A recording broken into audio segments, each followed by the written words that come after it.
if this would be a great time if I talk and say my thing and you have questions, definitely ask them with everybody. No reason to be embarrassed. So the whole reason we're doing this is that the government has actually identified that school systems are most definitely a target. And you would say, well, what do we have to possibly give? There are organized criminals who want to hack local government agencies because they know that we are insured and what they're after is money. So a hack looks like this. At its most basic form is some way, shape, or form they find their way onto your computer or your computer, any computer in a network of a school system, a local government. And one of the, it's not like you're instantly vulnerable, hacked, or anything like that. Most of the time, organized criminals will just observe and see where, try to figure out where they are. They don't necessarily know that they're in Henry County school system or that they target a school system on purpose. They could be halfway around the world. And what they do is they systematically, it would be, the equivalent is sometimes criminals, active local criminals, they don't really have a particular house in mind. They go down the street shaking doors till they find one unlocked. So cyber criminals are the same way. They poke and prod IP addresses on the network or find a vulnerability, or they just spam out these spammy looking emails to try to convince one of you to click on it. And if you click on an email, you've been hacked. It's just like a criminal is going around physically shaking doorknobs on houses till they find one unlocked. This is how a lot of cyber criminals operate. They just kind of do a shotgun approach. They don't necessarily know who they will hack and find vulnerable. They're just, and there could even be some systematic poking and penetrating to figure out which IPs on the internet respond and which don't. So, one of the mitigations when you're in an IT job is our servers that are in that room right there, they're not on the edge or touchable from the internet. So if we're on the server physically, we could reach out and grab files off the internet, but if you're out on the internet trying to talk to Henry County servers, they're not reachable. It's kind of like on your cell phone, I can set a list and only those numbers can call me. It's like that. So the anatomy of a hack is, they've also tried to get more sophisticated over time. Because, I got a tickle in the throat.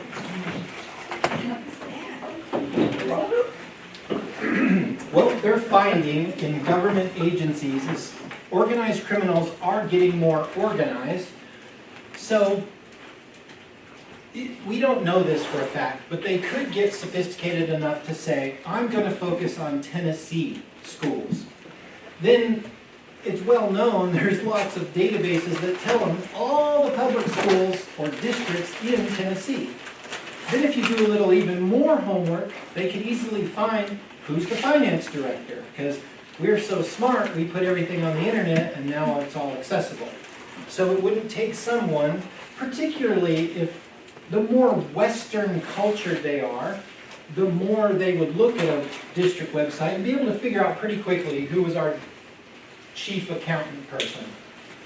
Then you can specifically, if you even go to the length of figuring out who the director of school is, and now you craft an email smart enough to fool Juanita into thinking that you're Dr. Watkins, you might send an email to say, hey, I'm in an emergency situation. Can you go get some cards from Walmart?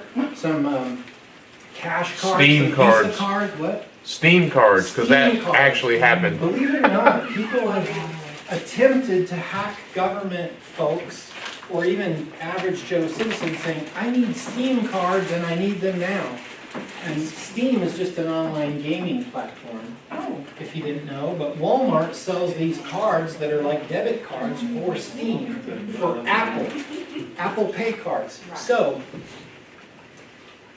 local government auditing agencies like the finance department want school districts to begin to inform you as central office staff more and more frequently about the hazards and the risks of these kinds of attacks, how they happen, so you can be even more informed. And I know that and feel free to eat while I'm talking. This is an eat while you learn. So, you know, over the years I've sent out those emails to help you become more suspicious of these kinds of emails. Well, they're not going away. They're only more common. And the most likely way that we will become a victim as a district is if one of us falls for one of these fake emails.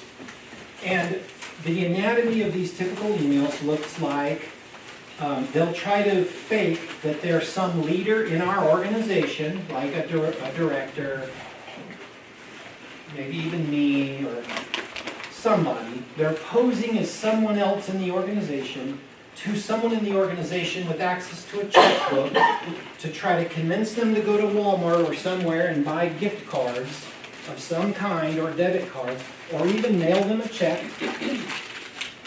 The attack could look like trying to get on Juanita's computer to get access to her computer software to write themselves a check. That would be a pretty sophisticated, because of all the checks and balances with writing checks and getting them signed and printing it out. That's a pretty heavy lift. They know that they are far more likely to convince us.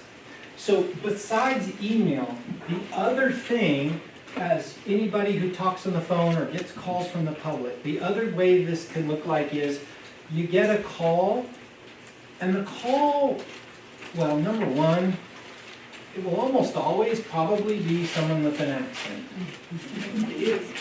So you should be suspicious even more if they have an accent, because someone who speaks very Western, like me, is subject to U.S. law.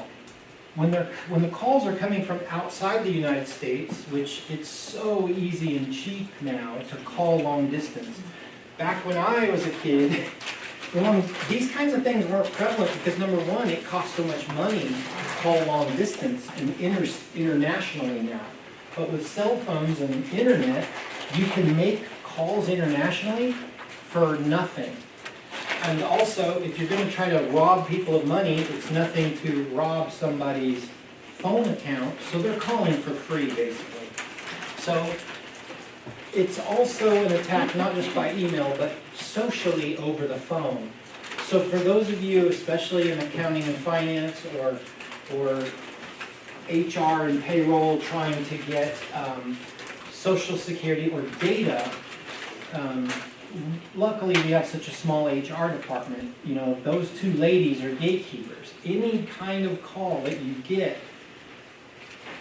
And the other thing is, the higher profile, it's hard to imagine anyone other than the director of schools being publicly targeted, but they might try to probe for information about an employee or their spouse or their address. You should be, it's hard to even imagine a scenario where a school district is a victim of that, but it can happen. And it might happen even if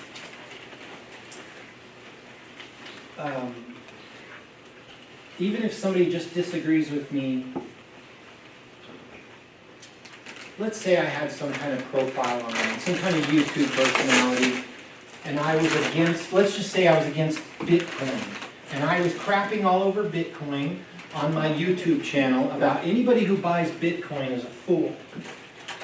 Some people can set themselves up in a social profile on Instagram or YouTube to become a target of people who are Bitcoin lovers.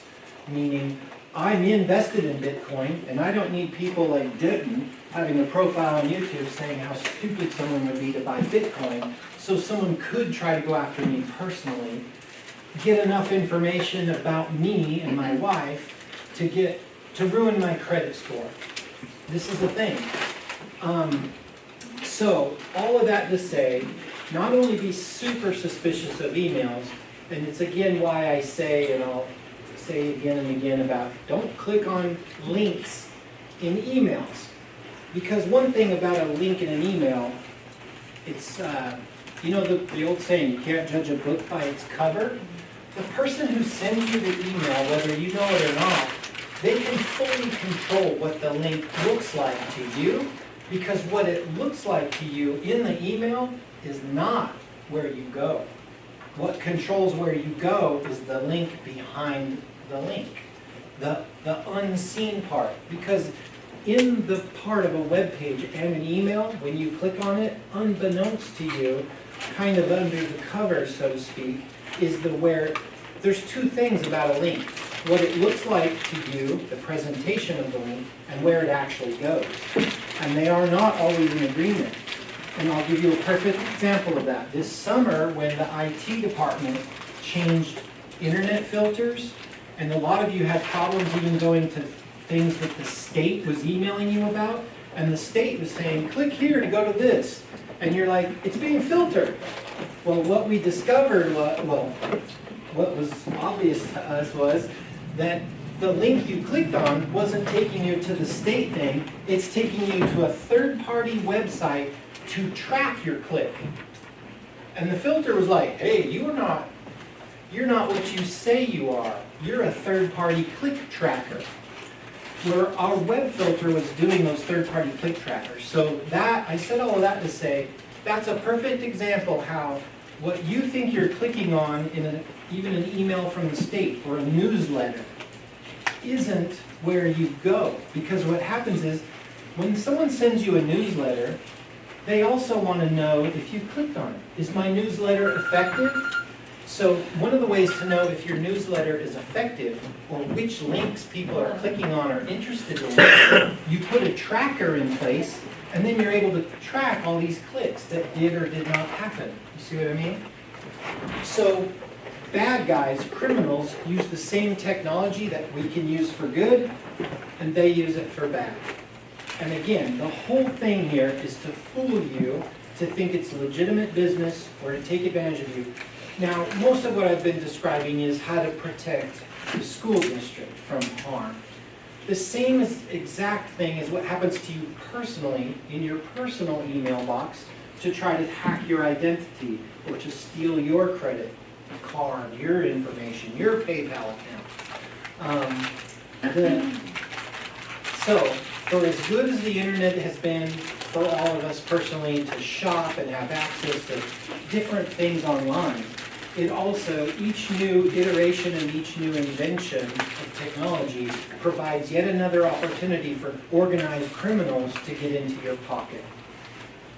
And then, I may have said this before, but I also want to answer this question that could come up in at least somebody's mind in this room. So I'm going to explain something else that I learned. I'm going to condense my analogy. Before I came to Henry County, when I still lived in California, I was working for a software engineering company, and they were in the process of offshoring a lot of their engineering from the United States to India. A lot of engineering jobs. So, and then there was some sadness because engineers in the United States, where I work, were getting laid off. And I was trying to get my mind around this as a 33-year-old man. Like, why do I work for a United States company who's offshoring their jobs and putting my friends out of work? And finally, I talked to a senior engineer who said, well, Denton, I can pay an engineer in India $8,000 a year, and it costs me $88,000 a year here in California. So they're saving $10 for every dollar they spend in India on that engineer instead of an American engineer. So think of it this way. If there's a guy in India and they speak English and they know how to read the internet and learn on the internet just like Americans can, and they learn how to program and they learn how to code, it doesn't take too much imagination to think, gosh, I could work legit as an Indian engineer, software engineer, and make $8,000 a year for an American company, or I can go over to the dark side and easily double my income or whatever, and basically be part of an organized criminal organization. And I know as long as everybody I attack is in the United States, and I'm protected by this criminal organization group, I can double my money or double my income by working illegitimately. And then you think of not just, I just picked India. I mean, think about Malaysia, where their annual incomes are so very low. The barrier to entry, the barrier to sitting on the internet and learning how to code and program and hack, you can get it all for free now on YouTube. So this is why organized criminal activity is just proliferating, because all of us fat, rich Americans can afford to lose a few thousand, few hundred, few tens of dollars by all of these various criminal gangs. There are even organized criminals, I mean, surely, I bet everyone in this room has had a phone call on their cell phone from somebody purporting to be either from Apple support or Microsoft. So the whole game there is they're using a social exploit by voice to convince you that your computer has a problem, so that you'll get on your computer and log on to the site they talk you into going to. And the whole thing is to get in your pocket, to your credit card, to convince you you have a problem, you have a virus, I'm from Microsoft, I'm the official person. And that is what you call social engineering. They're using your fear over the phone. That's why you're getting so many of these spam calls, if they purport to be tech support. If it ever starts out, and almost always, it will be someone with an accent, and they're trying to convince you that you have a virus.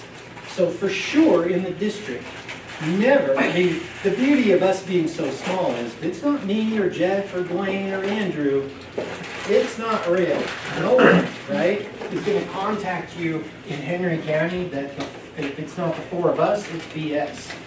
Or if you're Tiffany and it's not Frontline that she knows she does business with and logged the help desk call, Frontline's never going to call her out of the blue like, hey, we need to fix something. It's going to be because she logged the help desk call, you see. So part of your awareness is just that.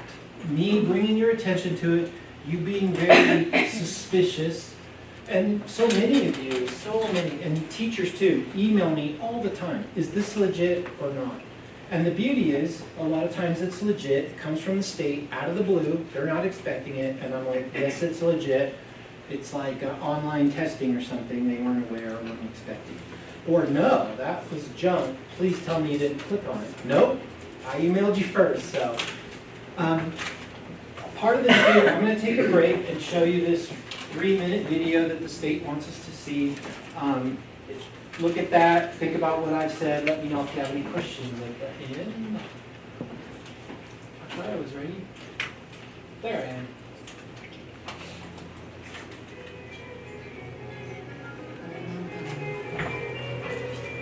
Every day you hear about scammers, hackers, and thieves trying to use the internet to steal your money and your financial information. The fact is, you, me, we can foil many of their attempts.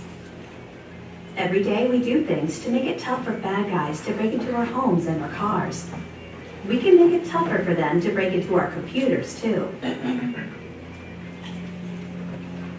Here are some ways to foil a hacker and protect your financial information. Install security software on your computer. Well-known companies offer plenty of free options. Okay, let me pause that right there. If you have a Windows computer, stop paying for McAfee and Norton and all these people. Microsoft has finally got, Microsoft kind of pissed off. No, I shouldn't say pissed off when you're recording now. Microsoft will get really upset. No, the other companies are really upset at Microsoft because they finally came to the age where it's built into Windows. You no longer need to feel like you need to subscribe to some third party for your home device. You'll also notice that it's become much less of a thing now in the school district because we've done some things and we rely on the Microsoft built-in protection. So that piece I don't agree with. And it's also so that you should still not feel like, I just want the extra protection. Actually, they do things to tweak Microsoft that can make you vulnerable in other ways. And in fact, antivirus software has been out there so long that there are actually things about antivirus that make you more vulnerable than if you had nothing. So, my advice, just as you can see at work, we don't have McAfee and all that like we used to. It's just Windows machines and they're perfectly safe by themselves. Now, I'm not going to say anything about your cell phone. I'm not an expert at these, believe it or not. But I don't have one on my cell phone either. So I just had to interrupt that. Set the software to update automatically so it can deal with any new security threats. While you're at it, set your operating system and web browser to update automatically too. If you're not... There again, your browsers are being updated automatically if you're using Edge or Chrome. That is happening already. Windows should be. We became aware about 6 months ago that we used to try to push the updates to you, and now we're trying to get to where they come directly to your computer automatically off the internet. So again, these aren't steps that you guys have to take right now here in Henry County school system, but if you have a personal device, this is good advice. Sure how. Use the help function and search for automatic updates. If you get a phone call, an email, a text, or a pop-up that says your computer has a virus or malware, don't buy the story or the security software they're selling. It could be a trick to get you to buy software that's worthless or even harmful. Treat your financial information like cash. It's a hot commodity. If someone asks for your financial information, say your social security, credit card, or bank account number, ask why they need it and how they're going to protect it. If you think... Listen, nobody should be calling you asking for your social security number, your bank, because if they were, like for example, I just applied to refinance my house. And then, I mean literally within hours of me telling the guy at Murray Bank, yes, we're in, let's do this. You know what the first thing they do is they pull my credit. The act of them pulling my credit, they clearly sold the fact that somebody pulled my credit. So I guess Murray Bank, and I don't even know if it's Murray Bank, but whatever that act is, instantly I started getting phone calls. Mr. Jordan, did you have an inquiry about refinancing your home? And I was like thinking on the one hand, dang, that was fast. They're on it.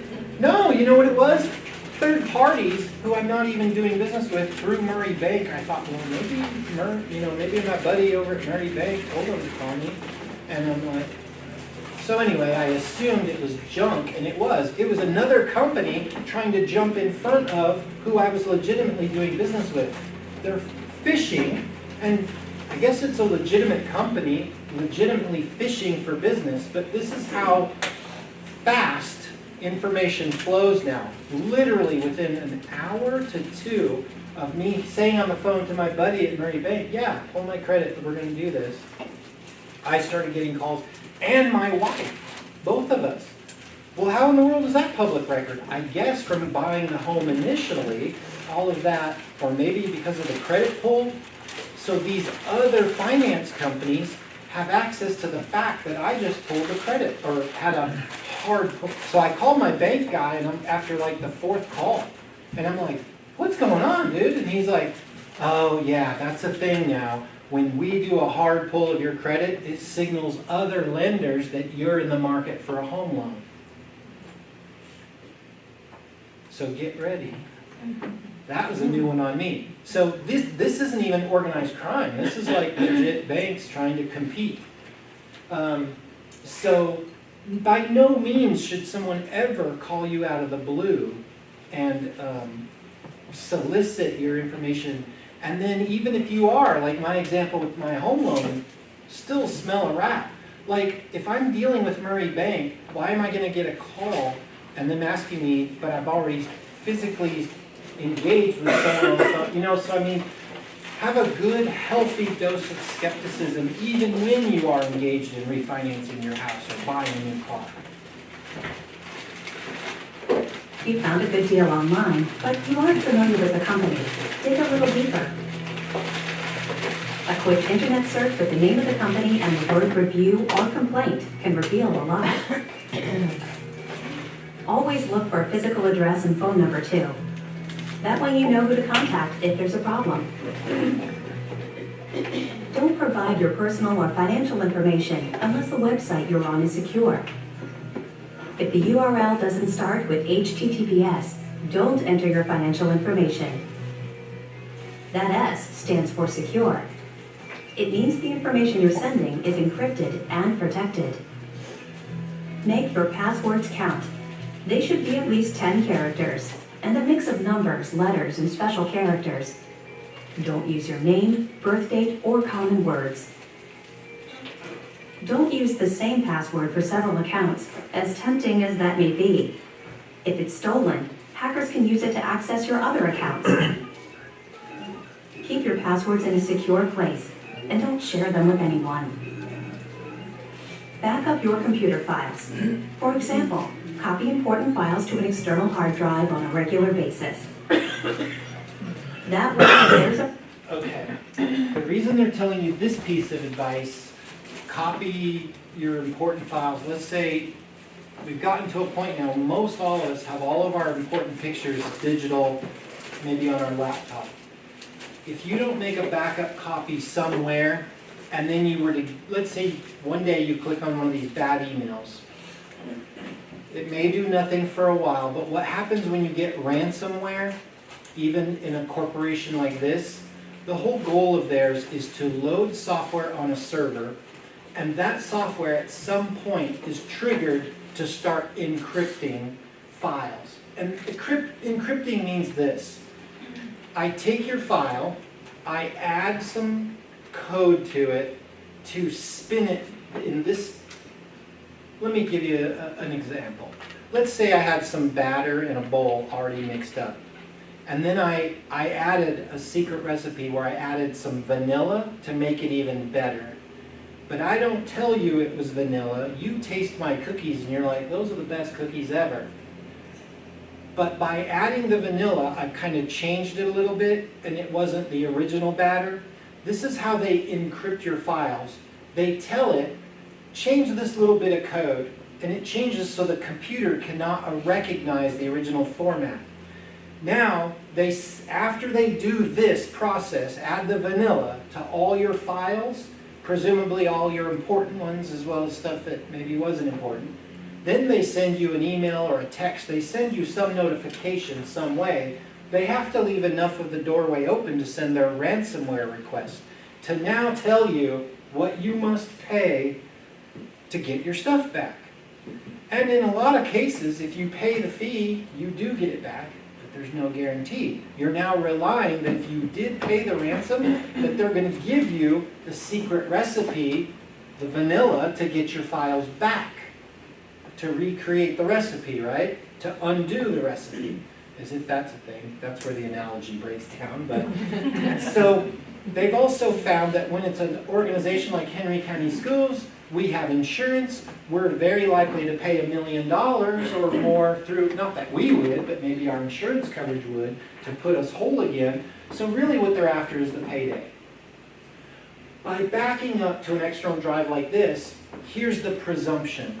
That if you're doing this, let's say, at least monthly, then you get hacked, you'd have this external drive to restore from. However, if they stay on your computer so long that they see that you attach this drive, or you leave it attached all the time, guess what? that gets encrypted too, and that's part of the ransomware.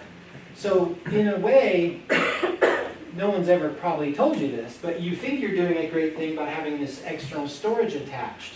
But if it's not something you pop in and pop out when you're done, you have no idea that this didn't get encrypted too. So you thought you were going to save your bacon and all of your family pictures, but if this was always attached to your computer, you hadn't saved yourself nothing. So like in an operation like this, nobody realizes it, but back here, we have a server completely dedicated to getting multiple daily backups of all of our important servers, and then every night it goes over there to the high school. So we have this copy and multiples of it, and that copy, and a third one in the cloud. So this is like, anyway, all of that, that's the length we're going to these days to protect ourselves. It's a problem with your computer. You won't lose everything. Life is online, whether you live it using a smartphone, a tablet, a laptop, or a desktop. It's a good time to make computer security a habit. Find out more at onguardonline.gov, the federal government site to help you be safe, secure, and responsible online. So stop being irresponsible online. Okay, now there was no dictated format to this meeting. They suggested we show a video and that I talk about it, and it's really about awareness. The number one thing that's going to protect us, honestly, is you guys. Believe it or not, you're the front line of protection. So is every school level bookkeeper, principal, and so on. Us more so because we have access to servers like financial server and stuff that people out in the schools don't. So I'm going to pause for questions at this point and then show you one more thing. Questions? One of the things our IT auditor suggested, she said when they come in and try to hack us, it's at night. She says if your computer's shut down, they cannot come in. But she said most of them that have been hacked have been during the nighttime hours because computers were left on. That's why it's so important to shut those computers down every day. Yes, to follow on with that, yet another reason my advice is always shut down your computer when you leave, is this. Let's say Maria clicked on a bad email today and her computer is now infected. There's nothing magic about that software. It can't turn itself on. So, by her turning her computer off at night, they can't sneak. Once software gets on it, it can actually have something on it that allows someone outside of our district on the internet to now get to Maria's computer from the internet. Because once they've infected a computer, let me start again and put it this way. Maria's computer down there by itself right now, you cannot be in the outside world and just hit Maria's computer. Because she's on an internal network and nothing on her computer will allow an outside connection to happen unless she initiates it, like a web browser or a file transfer program. So the way that these hackers work is, that's why they're trying so hard to get you to click on an email, because if you click on an email or do some action that allows something to get installed, now there's a piece of software in your computer that talks, let's just pick on China, talks back to China, to this organized criminal gang and says, hey, I got in. Now they have the software to get to her computer. So you just also turning it off at night when no one's here to watch the screen and go like, I didn't move the mouse. This is yet another way you're protected. Something as dumb as turning it off every night when you go home protects you this way, that someone's not sneaking into your computer at night unbeknownst to you and us as the IT. So the last, somebody asked that question, how'd that come up? Any other questions? Oh, you had it. So yeah, that's very good advice. And you know, the more important stuff you deal with, the more important it is to remember that. One of the things that Denton has also told us to do is if we log in off-site, like if I take my computer home yesterday, when I come back in, or last night, I changed my password. So always do that. And that was one of theirs, and the auditor loved that. They said that's very Good thinking. Let me give you an example. Let's say one of us, this is very common, you go away to a conference. You're in the hotel and you think, I'm on this hotel, this Wi-Fi with my password, even if they give you a specific password for your room. Once you're on that hotel's network, your traffic on that network is completely unprotected. You think there's protection, you really have no idea. It's kind of like, not a great analogy, it's kind of like riding in somebody else's vehicle with a seatbelt, but the seatbelt's never been tested. Not a great analogy, but so you're on somebody else's network. Here's what you need to remember. With your own personal information at a hotel, or even like you go to McDonald's for lunch, oh, they have Wi-Fi, or even your cell phone. And then you think, oh, I meant to check my bank balance. So you get on your phone and you open your handy dandy app, and you're hitting their Wi-Fi, not your cellular network. You're now letting your credentials pass through. Let's just say the burger flipper at McDonald's is actually pretty computer savvy, and he gets on with McDonald's network as just a hobby because he's just a fry cook. Nobody's going to suspect him, and he's learned enough through YouTube, this is a real thing, to now sit and sniff using an app on his phone. He can sniff the McDonald's network just looking for someone's identity to steal. What a perfect crime. So if you are ever in a situation where you're using your cell phone or some device on a foreign network that's untrusted, and even by foreign I mean McDonald's or your aunt's house, maybe not your aunt's house, but you know, a hotel, even you go to another school district. Who knows that some kid at that school district doesn't have a sniffer on the network? I want you to realize just how fragile your identities can be. If you do that, and I've got to check my bank balance, well then when you get home or off that network or back on your cellular connection, get on your bank account and update your password. Change it to something else. And now what I'm going to show you is, you're thinking to yourself, if you don't have one of these, then come on now. It's monkey 1, 2, it's my password on everything, and it's too big a hassle. Let me show you LastPass. So LastPass is what I use and have used for 2 years personally. So, let me close my tabs. I'm going to demonstrate LastPass for you. It's free to use. And then if you want to be a customer, I think it's under $30 for a year. And if you pay to be a customer, you can use it on your cell phone, your laptop, your unlimited devices, your iPad, put your spouse on it, you can be a family on it. So let me show you how it works. So let me give you a perfect example. I'm sitting here at work on my work PC, and I am at lunchtime, Dr. Watkins, I would never do this on the clock, and I need to buy something from Amazon.com. It's time to shop. And Amazon sees that it's me. Well, this extension that I have added to my Chrome browser is called LastPass. It's sitting there in the background. Now, since Amazon went ahead and logged me in, let's go to First Bank, my bank.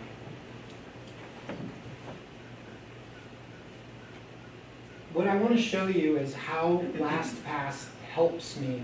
I'm going to click Login. The beauty of LastPass is I'm going to have a unique user name and password for every site. This is how this can happen. It really can't happen in your mind. I don't know how anyone could keep this straight. See this little add-on here? If I can type it in if I remember it, but if I don't, I just click here to tell LastPass, put that in for me. LastPass is giving me the value that I saved. This is how much trust I have in you, and I'm putting it on the internet. But then Bammo, it also put in the password for me. So LastPass remembers my username and password for me. So now I can sign in. I'm not going to, because I don't want to see how broke I am. Let's see. see, I'm trying to think of another one. Well, Dental note, didn't change his password after this meeting. So also, let's say I'm going to log into my, maybe I'm about to go, I don't even know what.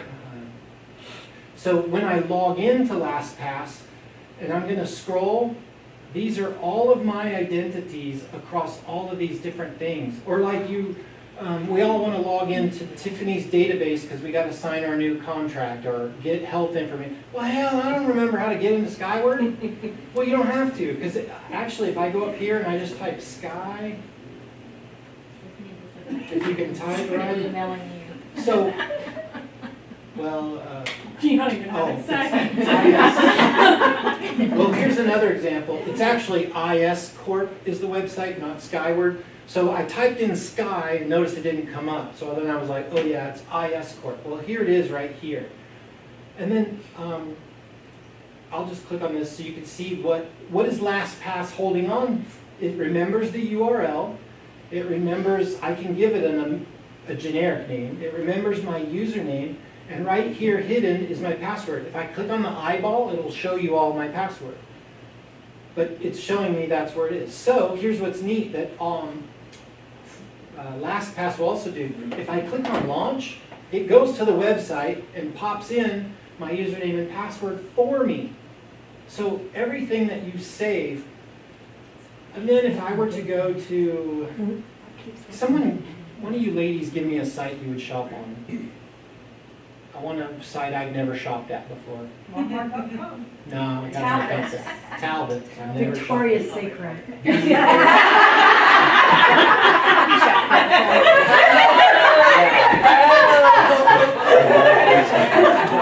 Don't encourage me. Okay, spell, what do you think? That's definitely not it. Talbot. Talbots. Okay. Because I went to Talbot, not plural, that's something spacey. What about whitehouse.com? Okay. Whoa. So I've never had an account here. If I do sign in, and let's say, now see how I wasn't offered anything. LastPass is sitting there going, I got nothing for you, bro. If I go through the hassle of setting up this account right now, LastPass is going to remember it in the background. And it's also going to prompt me, do you want to pick your own password or do you want me to give you a strong password? Like, so now you don't have to have a 10, maybe kind of easy password to guess. You could have a password and you'll never have to remember it. And then I also have LastPass here. So even if I'm like out and about and I want to shop at Talbot's, I just browse to Talbot's on my phone and LastPass is on my phone too. Same passwords. Or I'm in a meeting and I can't remember how to log into Renaissance or Amesweb. That's how I can keep track of the 50 I've got just for work and the 5700,000 I have personally. So So how do you get there? well, like if you have a cell phone, download the LastPass app. So If you have a computer, you go to LastPass.com But you can only use it on one device for free. for free. It used to be for free, you could do multiple devices. Now they're becoming a bigger and bigger legitter company. They were making money selling to places like us and us wanting it for our employees. Well, now they're also trying to sell it to individuals. But So the Denton, only reason I feel so good and strong about LastPass, it's one of 3 or 4, but it's worked so good for me, so personally. you feel good about that not being hacked, that LastPass website Yes. not being hacked? Yes, that good. And also, they've had third-party attackers that they've invited. Please hack us and let us know if we're vulnerable. It's gone through 2 major attempts and passed with flying colors. It has industry standard, lots of thumbs up, I can't think of the right, but yeah, very thoroughly, I'm not using the right word, very thoroughly investigated by several organizations now to, also, you know how I went to my bank and it knew, that stuff is all encrypted on here. So even if a hacker gets on here, the only way they can get into LastPass is if I'm logged in. So it's encrypted on your hard drive and on your phone. So if someone, we all have like a passcode on a PIN on our phone. I still have to log into LastPass if I try to on my phone, or I have an iPhone, so it'll see my face, and if it doesn't see my face, it's like, nope, put in the big old password. So my whole LastPass account has a big old password, and I don't have to type it that often, especially because I have an iPhone, and iPhones just look at my face. Then I don't have to type that big old one in, but I'm still grateful and will do it gladly anytime, because I want to be that secure, because literally my investment account, my Social Security, all of this is in LastPass for me. So I only took 45 minutes, and if you have any more questions? I have one more. Okay. A couple of years ago, Michelle, you may remember it, and the auditor said we could not have the LastPass on our software. But if it's that secure, it looks like it would be better. I think in the case of you financial folks, they don't want anything that auto remembers for you. If that's so in your case, don't put it on your work computer. Can you put it on there and have everything except for the financial software? Yes, because like say I went through the Talbots example and I had not had an account. Once I create the account on Talbots, I get a pop-up right here underneath the, and it says, do you want to add that at this point? And I can click, there's just a big no or a big yes. If I click yes, it's then in my LastPass database. If I click no, it won't ask me again for that website.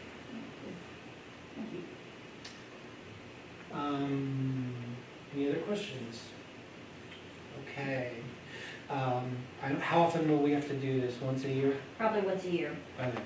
So I'll say something similar, but try to make it different next year. Our insurance, TMR&T has mentioned other counties have been cyber attacked. Yeah. 25 grand, 50 grand, 100 grand, that. Minimum 100, yeah. There's been counties in Tennessee, and then I joined, it's this organization I can belong to for free because we're a school district, a local government entity in the United States, so they get federal dollars to create this organization. Well, anyway, like, the number one thing that, you know how much stuff we in IT deal with every day, but if I think of the number one thing that causes me some serious anxiety is being hacked. And really, through one of you, not knowing any better, or being really fooled by some really good emails. So still, some of the stuff holds true. Look for any, if it doesn't feel right, don't click. It's that simple. And did you share my example? No, Like a while ago, refresh okay. my memory. So it was very good, it was very slick actually, because I had an email from, I think it was Sullivan County, Evelyn Oh, that's Rafalski, I think it's her, she's a superintendent, and it actually sent me like an invoice, and it said dues for I think it was for TOS or something like that. And so I told Lenita, I said, hey, have we paid, I hadn't clicked it yet, I said, have we paid my TOS dues? And so so she was like, oh yeah, we paid it back on such and such date. And so I looked closely at Evelyn's email address. There was one letter difference. And when I went, I thought, okay, she's been hacked, because really my TOS dues shouldn't come from her anyway, but she's a superintendent, so it didn't occur to me just instantly. So I called the number that was in the email, like it said who it's from and everything. I called it one number off. So then I actually looked up her number in the TOS thing, but it was so good, like one number and one letter, and it was like it was very realistic, because she very well could have been sending out our dues and our invoices. So anyway, so just so you know, like they're slick. They're slick. It's crazy. They are getting, that's the example I give you of they're getting more and more sophisticated. They clearly did homework, knew that that person was in TOS, probably Yep. was on that computer or that account long enough to know and figure out who are all the other Yeah. TOS people. Well, how did they do that? Looked at their outbox, looked at TOS emails, saw who was in them. So once they get access to your computer, they'll lurk and hang out and not want to give themselves away for as long a period of time as possible to get as much information as possible. I got one from Amazon this A fake one? morning. And it was weird because Lanita and Michelle and I are working on all these refunds where they double ship. Oh, yeah. So when he called, he emailed me first and gave me a number to call. I called the number because I like you, it looked legitimate, and how many emails have I sent you from Amazon today? About 20? So I called the number and he said, oh yeah, you know. How did I know there was an accent on the other line? We need to verify your shipment from Amazon, but first you must answer security questions. What was my name? So I secure. said Marty Owens, which isn't my legal name, so I wasn't too worried about that. Then he wanted my birthday. I said, oh no. If there's an invoice with a problem, you don't need my birthday. Oh yeah, we have to verify security. I said, Amazon don't know my birthday. Oh, well, Henry County School, I said, nope, my birthday, click. Because as soon as he asked for my birthday, I knew it was. But that was eerie, like you. It was not well. unexpected Yeah. because we've had so many Amazons back and forth. But They will, shoot, I forgot my point. There was a school, not to pick on the school district, and I can't remember who it was, so you won't know, but basically, someone, if I'm remembering right, someone in HR got an email saying, you gotta provide your socials, names, and something, and submit it to the state. Well, it was a massive identity hoist from the school district. The financial person got fooled, sent every single employee's personal information to the hacker, and then the district had to pay for identity protection for every employee for 2 years. It was a mess. So when I was in Roane County, county government, actually, so county government, not the school system, released all of our bus drivers they released it to a third party, released bus drivers' names, addresses, and social security numbers. So they had to send like a letter, pay for security for like 2 years. That was kind of the thing, got this big letter from their insurance carrier and all that stuff. So like even, like it can happen even outside of us to our stuff potentially. So it's kind of vulnerable. There's a website called, of all things, think of Have I Been Owned, like when somebody owns you, but to speak in hacker terms, instead of owned, they say pwned. So it's owned with a P instead of an O. HaveIBeenPwned.com, because in hacker lingo, if you get somebody, you've pwned them, okay? Well, if you go and put your email address, now it's a legit site, but it's like, for instance, my personal email is dentonjordan@gmail.com.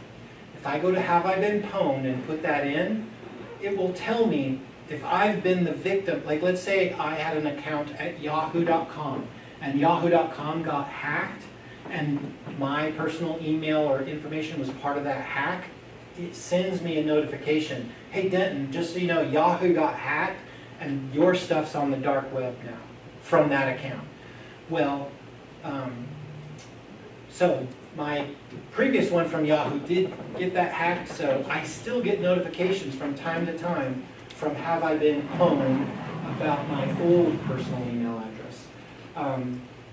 I have my new one there, and not yet have I been notified by any hacks on dentonjordan@gmail.com. But that's another thing, if you want to be really secure, is put your personal email address on that website. It's kind of like the do not call list. It's kind of like that for your personal email. So like, let's just say I'd opened a Talbot's account. A year from now, Talbot's gets hacked, but I made my account, dentonjordan@gmail.com at Talbot's, and then Talbot's gets hacked. Have I Been Pwned sends me an email and says, I don't know if you know this, but Talbot's got hacked. So what they do is they search the dark web constantly for these free or these databases of our information, and then as a good Samaritan, they notify us. And they operate 100% off donations, but it's, LastPass will do that too. that's right. When you're a paid customer, that's one of the features. They're looking for you too. So, thank you. Okay, I'll let you go because I'll keep thinking of examples. Thank you all.